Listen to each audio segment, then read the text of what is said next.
നമസ്തേ പ്രിയമുള്ള പ്രേക്ഷകരെ, ഞാൻ ഇവിടെ ചർച്ച ചെയ്യുന്നു ശ്രീ വേദവ്യാസനാൽ വിരചിതമായ ഭഗവത്ഗീതയിലെ കർമ്മസന്യാസ യോഗം എന്ന 5-ാമത്തെ അധ്യായത്തിലെ 11-ാമത്തെ ശ്ലോകമാണ് നാം ചർച്ച ചെയ്യുന്നത്. പ്രിയമുള്ള പ്രേക്ഷകർ, ശ്ലോകം ശ്രദ്ധിക്കുക. കായേന മനസാ ബുദ്ധ്യാ കേവലേരിന്ദ്രിയൈരപി യോഗിനഃ കർമ്മ കുർവന്തി സംഗം തെക്ത്വാത്മശുദ്ധയേ.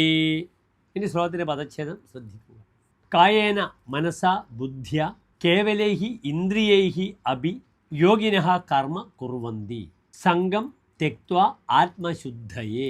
ഈ ശ്ലോകത്തിൻ്റെ അന്വയം ശ്രദ്ധിക്കുക. യോഗിനഃ സംഗം തെക്ത്വാ ആത്മശുദ്ധയെ കായേന മനസാ ബുദ്ധ്യ കേവലൈഹി ഇന്ദ്രിയൈഹി അഭി കർമ്മ കുർവന്തി. അടുത്തതായി ശ്ലോകത്തിൻ്റെ സാരാംശം ശ്രദ്ധിക്കുക.